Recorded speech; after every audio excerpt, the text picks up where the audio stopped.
It's time for the Douglas Coleman Show.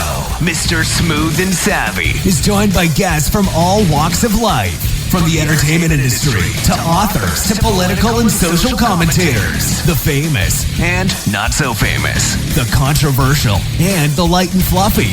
We have it all. Now, here's Douglas Coleman.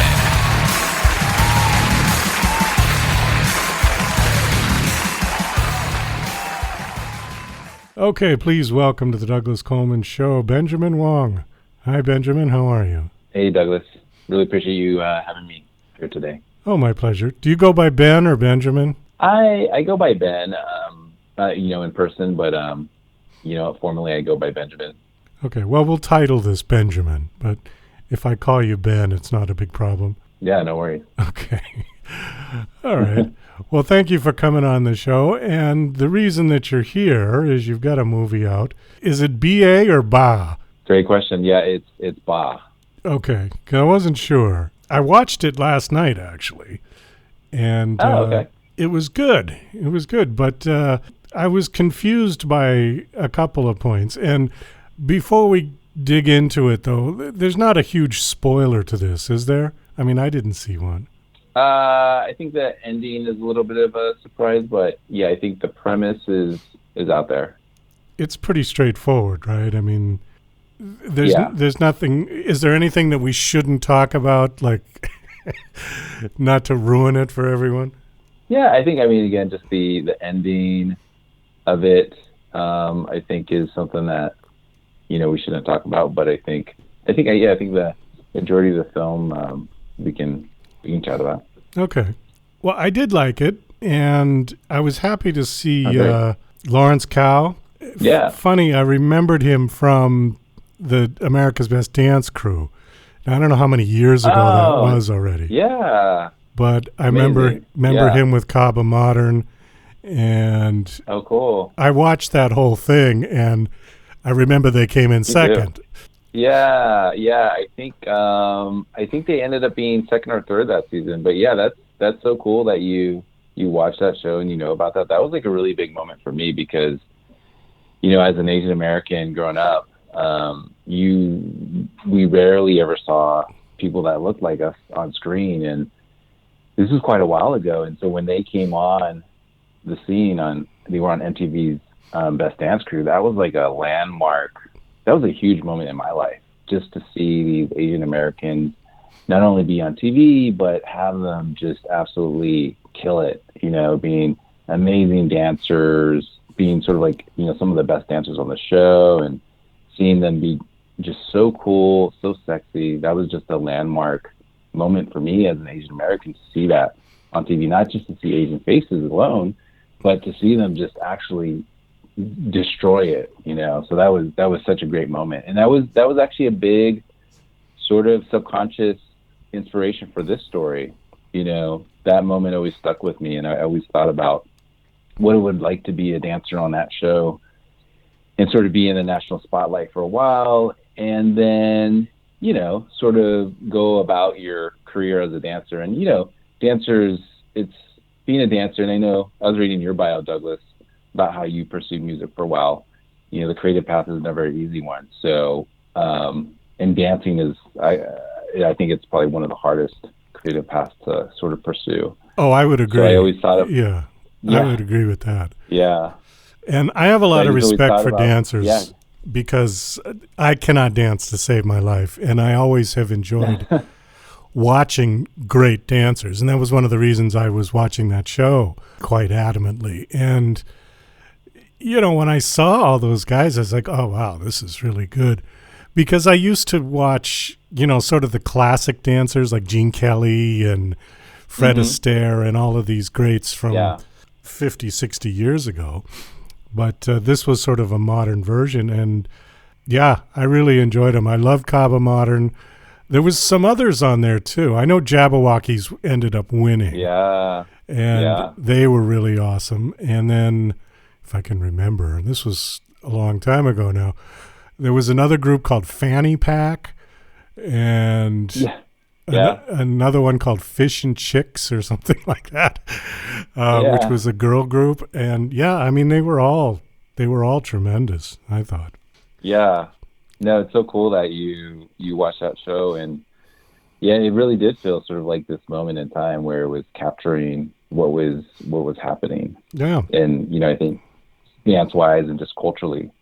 One of the questions that I had, though, was, did you write this movie specifically for Lawrence? Because you did incorporate his dancing career in there. And I thought that maybe, you know, this was kind of something that he inspired you to write. Yeah, I mean, the funny thing is he did indirectly inspire me through being on Cabo Modern and being on that MTV show. And so I just always thought about, you know, someone like Lawrence, not Lawrence in particular, but just someone like him going down that path, and sort of after the lights had faded a little bit, what that would be like. And so he was a big inspiration, but not directly. And then, you know, in casting, there was just one guy that just popped, and it was Lawrence. And I didn't know at the time that he had been on MTV's that show. So it was kismet. You know, he was really meant to play this role. You didn't know who he was? I didn't know who he was. I mean, I remember Cabo Modern, but I didn't recognize like his face at the time. Okay. So I just didn't connect those dots. Yeah, until later I was like, oh my God, you were on that show. Oh, that's funny. Well, I remember the other guy that was in that was Tony Tran, who I think is a tremendous dancer. Now, he went on to dance with Jabberwockies, didn't he? I'm not sure. Okay, because I'm not sure. Yeah, Jabberwockies have had an on-off residency here in Las Vegas, and I haven't got to go see the show yet. I've been dying to go, but just, you know, scheduling and all of that.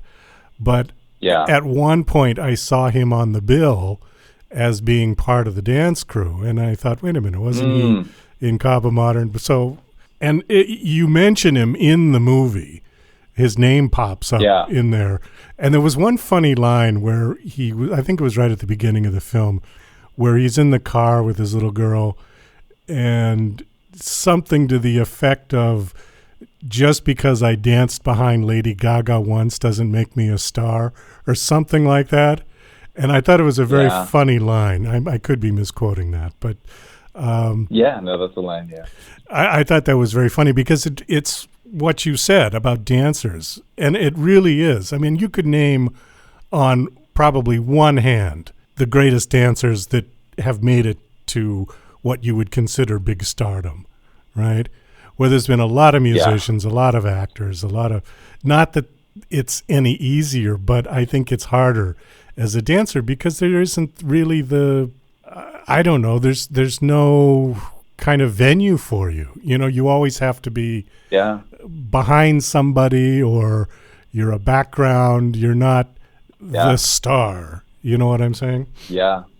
I feel like the most well-known dancers usually have some other aspect of the career when they, you know, crossed over into acting or, you know, music, and then that's when they actually became super famous. You know, so Do you know Kyle Hanagami? I don't. Okay, he's a choreographer. Is he a dancer? Fairly famous choreographer in Hollywood, but he started out as a dancer, and he was around the same time as Lawrence and Cabo Modern, and but he's now a teacher. And I thought, you know, I mean, he's a super dancer, but I think he decided, you know, forget that road, and we'll go be a choreographer and a teacher. And he's done really, really well. I mean, he's got like 5-6 million followers on YouTube, and I mean, he's pretty famous in that niche, you know. Yeah, that sounds sounds like he's found a great niche for himself. Well, if you, I'm wondering if, you know, Lawrence probably knows him. I know Tony Tran knows him. You know, there's this sort of intersecting circles of dancers, right? That would probably know his name. But yeah, I think so. I wouldn't be surprised. Yeah, I wouldn't be surprised at all, like if Tony Tran was dancing with the Jabberwockies. Well, that was a couple of years ago that I saw that billing, so I don't know if he's still with them or what they're doing. I'm not even sure if they still have their residency in Vegas now or not. I try to avoid the Strip at all costs. You know, the people that live here never go to the Strip. I mean, that's sort of the rule of thumb. I love the Strip in like small doses, but once I hit hour like 6, I'm just like, I got to get out of here. It can be a bit much. You know, it's like Disneyland on steroids. And after a while, you just have to get off the ride. Yeah, exactly. But anyways, so the little girl, who was she? She was tremendous in that. Yeah, that's Cech. So we're actually from the same hometown, Davis, which is a small college cowtown in Northern California. But she's a phenom. She's absolutely amazing. Yeah, she was really good in that. I could see that if she pursues acting, she'll have a career. You know, I think as she gets older, she will definitely be in demand, I think, for work, because she just sort of had I don't know, it's hard to explain, but like sort of that natural screen presence. And absolutely. Yeah, and this was her first starring debut, so you know, it was such a treat to get to work with her. But yeah, I think she's absolutely amazing. She's such a professional. You know, she's so young, but she was just every day she would show up on set and she would, you know, do her lines, and yeah, she was an absolute blast to work with. So have you done other films? This is my first full-length film, so I've done shorts before. I saw Michael Chan, excuse me. I saw Michael Chan in there. I know his brother-in-law pretty well. We're good friends, actually. But, small world. Yeah, I've never met Michael. His wife is my friend's sister, older sister. Okay. So when I saw him, I kind of laughed. Now, that was one of the questions I had that hopefully won't spoil the film. But what was the relationship with him? Because it seemed like they were buddies or mentor, or do you know what I mean? Like he kept going into that convenience store. What was the relationship between those two? Well, after our lead character Daniel goes through this sort of horrible transformation, you know, Sonny, who is the character played by Michael Paul Chan, really becomes like Daniel's only friend. And, you know, a big part of that is because Sonny has low vision. He's hard of sight. So, you know, he can't really see the grotesqueness of Daniel. Okay. You know, so they have this relationship that's really where, you know, he's the only person that Daniel can just be himself with. And, you know, Sonny likes the guy. Sonny welcomes the late night company when he's working the midnight shift. So, yeah, they sort of have this friendship that they're sort of like two lonely souls in the middle of the night, you know, that have found each other. So, okay, got it. And then he was dying anyways, right? He had something. So we do find out. So I guess that's, spoiler alert, but yeah. Okay. We do find out. Eventually. Yeah, that's his fate. Well, see, that's the hard part about this job is when you get somebody on who's promoting a film, they always send you the screener. And for the most part, I try to watch them. And it's sometimes difficult to talk around the film because you've got to be careful not to spoil it. And some of the films that I've had on had like these huge twisted endings that you couldn't, there was no way, you know, so I had to like do questions. Oh, that was a great prop. Where did you get that? Or, you know, what was that location that you shot that one scene where he comes down the hill? You know what I mean? And just more like technical questions, not so much like story stuff. Yeah. So I mean, it gets to be a little bit of a challenge, but sometimes it works because if you talk around the film enough, you'll get people really curious as to what the hell is going on in that film, and then they'll go watch it. Yeah, I can see that. So and sometimes there's great stories about a prop that you're seeing on screen that you never knew, like all the effort that went into getting that prop. There is one question that I do have like that. It came up while I was watching it because I swear I've seen that spot before. The scene where the little girl runs away and she runs into some people doing construction work or road work or something, and there's a woman there, and he comes and approaches, and then they tell him, get out of here, go away, and he starts to walk away, and there's this shot of like a canyon thing. Where did you shoot that? Because I think I've been there before, or I know where it is. That was a private property. It was actually this, really interesting place. It was someone's home, and this person had, I think I can say this person had like a huge family. So they had like 10 kids, and they sort of took this home, and they just started building more and more rooms, I think, as they had more and more kids to accommodate their family. And all the kids eventually, as they do, they grew up, left home. So then they were left with this sort of jumbled home with all these different rooms and spaces, and they decided to turn it into a little indie film set. So it's a really interesting place, because you'll look one way and it's like a normal looking home, and you'll look the other way and it's like a motel, but it's just a fake motel that they created. So that was just shot sort of downstairs from their place. So I think it's a private property somewhere in the hills of LA. Okay, so that was like their backyard where you shot that, basically? Yeah, more or less, yeah. Oh, all right. Okay, because it looked really familiar. It looked like, but I suspect there's a lot of places that look like that in, the LA hills or Malibu Canyon, or, it kind of just had a generic look. Like, I've seen similar sites like that in Western movies, where they'd have horses come running through, So, yeah. And they were probably all shot around, a lot of those were shot around the same area, more or less. So this film, where does Ba come from? So Ba is Chinese for dad, and that's the name that the daughter calls her dad. And, I think it's interesting because, for her, it's a term of endearment, but it's also, for him, it's sort of this label that he wears, and while trying to hide his true job from her. So I think it's an interesting.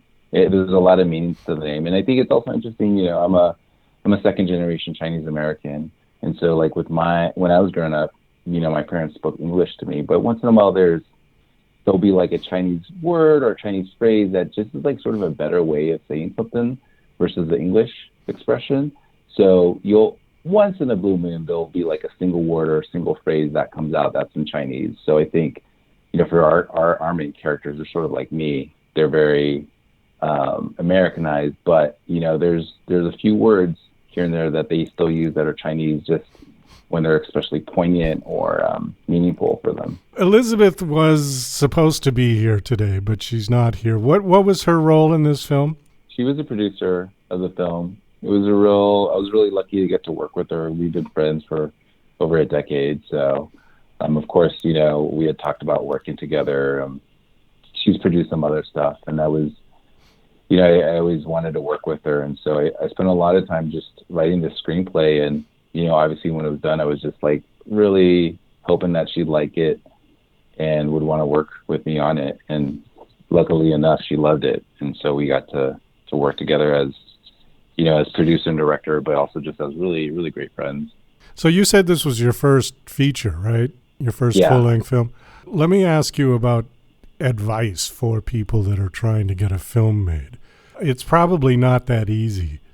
What do you recommend for people? Because is it just about the money? I mean, is that what keeps people from doing it? If somebody just hands you a bunch of money, you can go make a film, or is there more to it than just that? Well, I mean, you hit the nail on the head. I mean, that's a huge part. You can't deny that aspect of it. But, I mean, I think beyond that, too, I think it's just a matter of doing, as creatives, I don't want to speak for all creatives, but I think for a lot of filmmakers, I think we can get in our head. I mean, there's a lot of alone time just sitting in front of the computer writing, and it's really easy to sort of get in your head when you're sitting in front of a blank screen by yourself. And I think it's important just to take action and to make things. And I'm not the first one to say it, but, we live in an age of social media with Instagram and TikTok. And I think those are, if you're I'm really not attuned to that stuff, but I think for someone that is maybe attuned to that stuff, that's a great platform just to create stuff and make things and get it out there. I think that, a lot of it is also just about sort of getting your reps in. For me, I'm not really sure what the word is that I'm looking for, but it's been really good to get this rep in, which is just basically writing, directing, filming, finishing the film, and now, going to film and looking for distribution. For me, this is like a single rep. And so I've learned, I can't say how much I've learned. And so I think for anyone, it's really important to get your reps in. So it doesn't necessarily have to be a full length film. It can be just, making stuff and putting it on Instagram or on TikTok and getting that feedback and just doing that over and over. So I think it's really important just to get those reps in, get that practice in, because you'll learn. I've learned so much. Like, there's so much stuff that I thought was so important that at the end of the day didn't matter, and vice versa. There are things I'm like, if I could go back in time, I would have focused more on this. So I think it's just that learned wisdom. Here's a question for you. If I don't know what the budget was for your film, but if somebody had handed you $5 million and said, "Here, okay, go make your film," would you have done anything different? Absolutely. I mean, that's about, that's well, aside from paying the actors more, because I've had that answer, but I don't mean that. I mean in terms of production.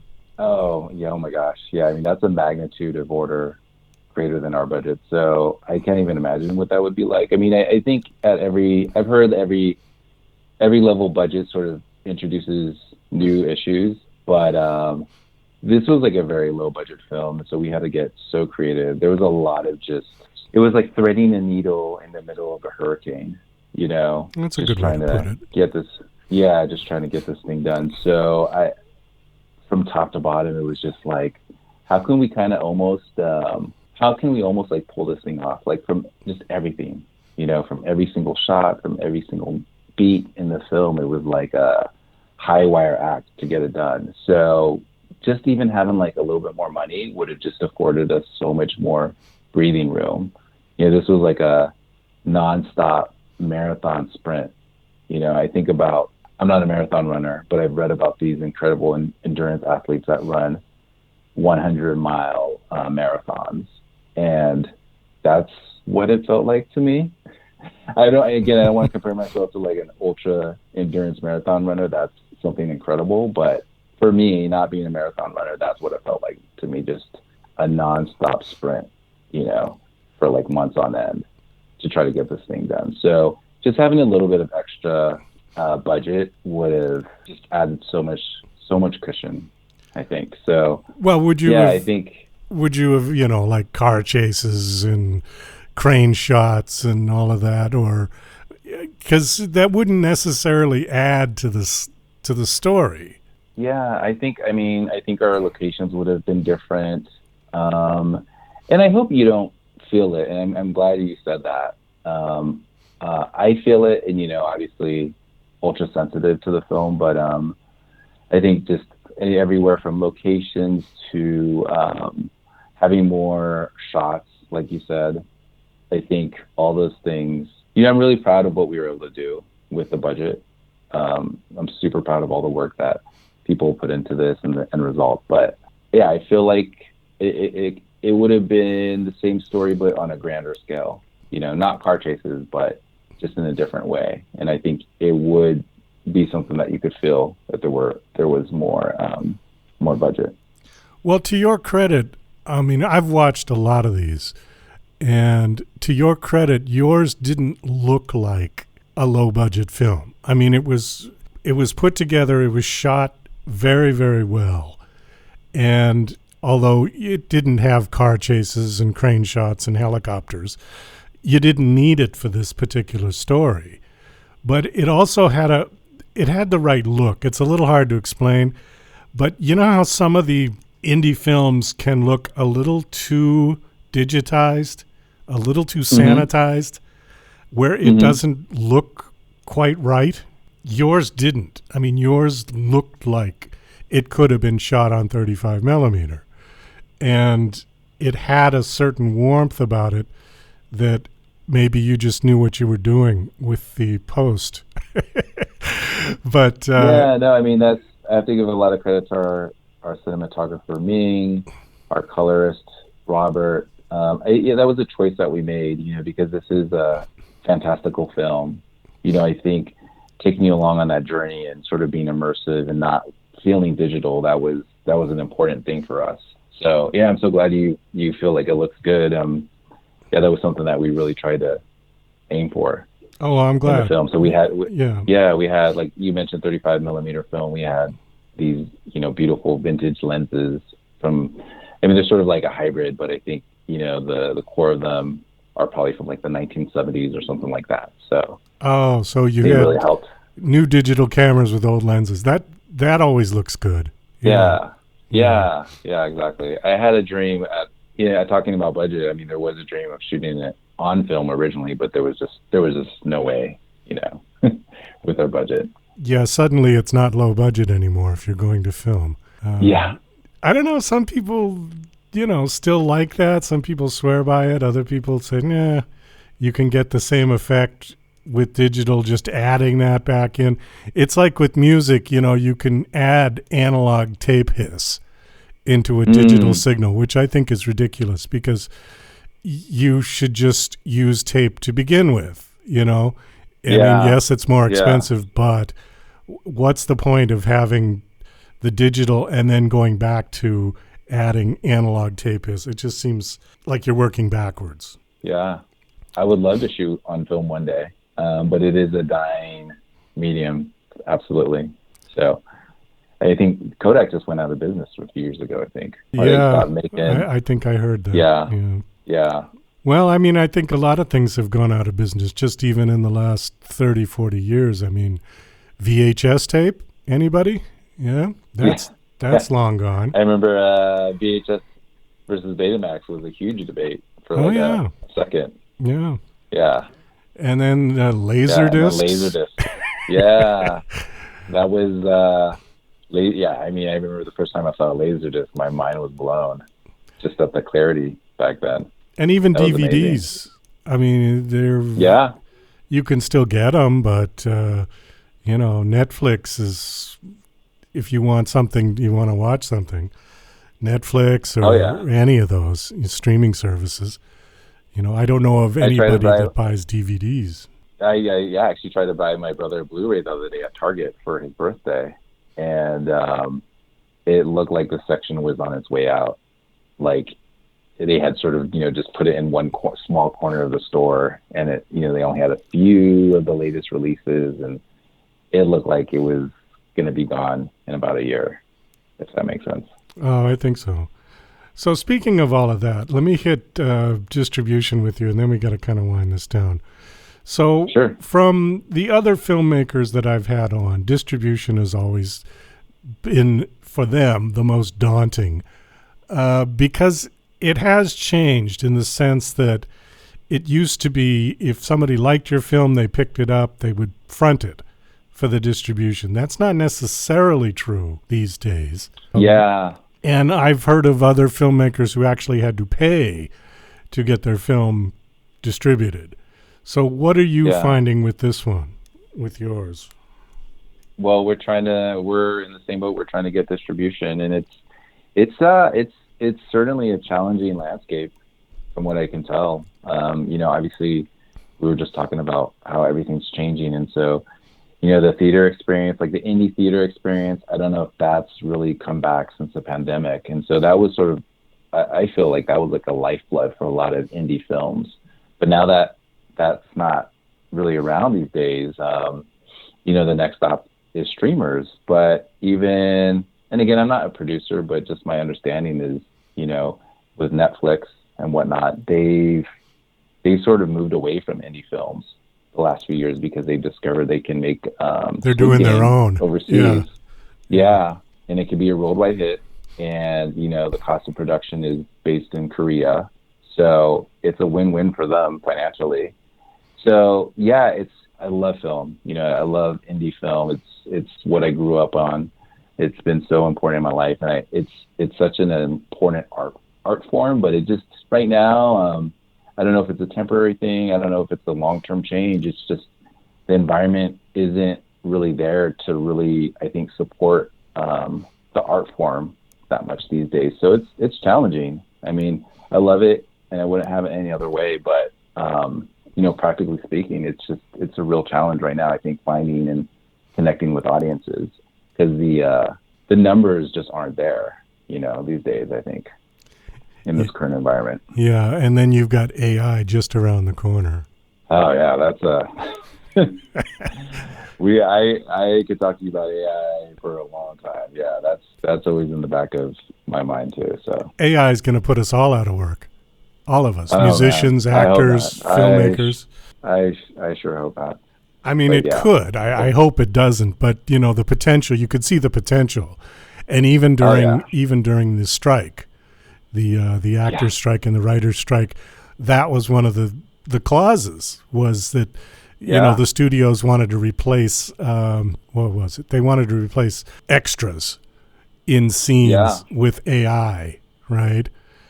And I mean, it's horrifying to think that computers are going to replace creatives, and it has to a certain degree. I mean, I'm old enough to remember when I was playing in clubs in New York City, and the karaoke machine was the first invasion of technology, where we were losing gigs to karaoke machines because the club owners, it was cheaper to put that in than to pay a live band. Yeah. Wow, that's interesting. Yeah, I've been starting to read a little bit about the Luddites, which I always just heard as sort of like like an insult, like, oh, you're a tech Luddite, you don't want to open up Windows and try to connect to the internet or something like that. But I guess I'm just learning about that a little bit. I guess it was a movement, and you feel free to correct me if I'm butchering this, but I think it was a movement in the early 1800s that was created against the Industrial Revolution, because at that point, the machines were taking their jobs. So I'm curious to learn more about that, just because it feels so relevant. Well, I'll tell you, you want to see a good film that was made about that would be Charlie Chaplin's Modern Times. Have you seen that? Yeah, a long time ago, but now that that makes sense. He hit it right on the head, and it's a silent film, but it's exactly what it's about. And the statement he's making is that the machines were taking over the world and putting good people out of work. And he made it right at the start of the Depression in the United States. So his timing was excellent, because 25 to 30% of America was out of work at the time. And he had a lot of things to say regarding that. And so, this, I think, is the next wave of it, because it's been starting from there. But again, there's always two sides to it, because there was no such thing as an entrepreneur before the Industrial Revolution. And if you go to maybe more for England than for here, they had their class structures. If Downton Abbey is also a good show to watch to see how this progressed. Yeah. Because before the Industrial Revolution, it was the landlords, and they took care of the entire village. They employed the entire village. Well, then there's a point where automobiles started to come on the scene, and the people that used to be employed by the landlord were going off and creating little businesses with garages to fix these newfangled cars.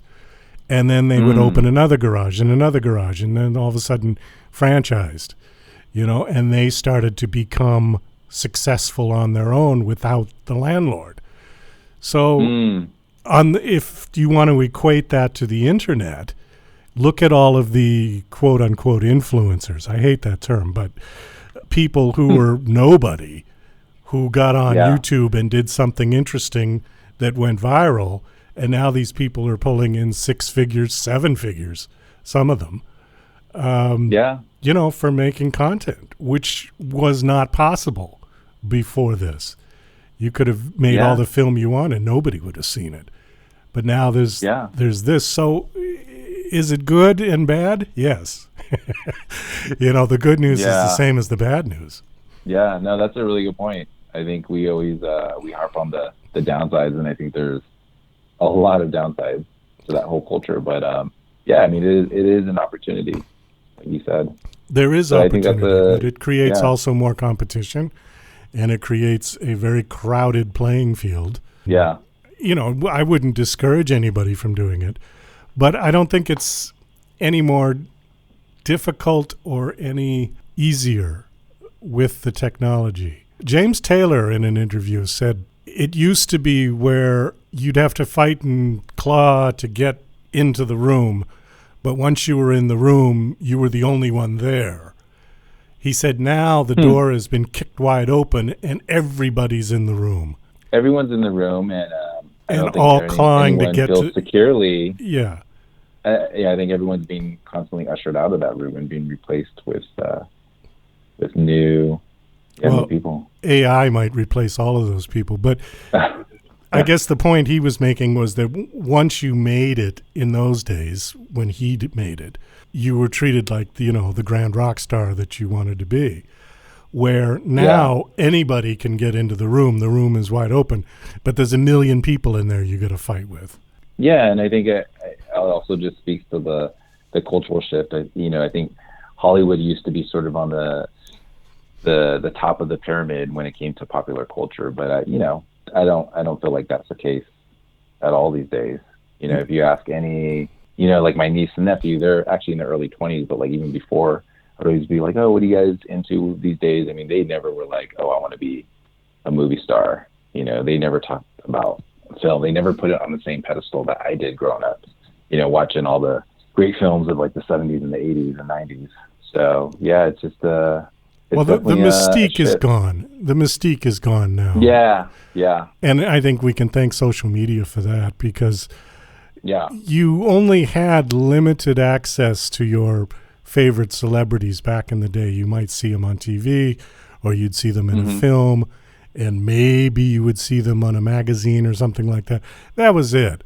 Now you can go on to any of their social medias and see what they had for breakfast, see what they had for lunch, and it really... And they just feel like normal. They just feel like regular people. Yeah, they're not celebrities anymore. It's a great thing, but also like less interesting. Yeah, less of a person to admire because you're like... You look at it and say, oh, that's what they had for breakfast? And it kind of brings them down to reality, like you said.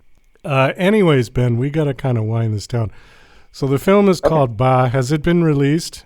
It's not been released. We're premiering next at Fantaspoa in Brazil later this month, and also at the Julian Dubuque International Film Festival in Iowa. Oh, okay.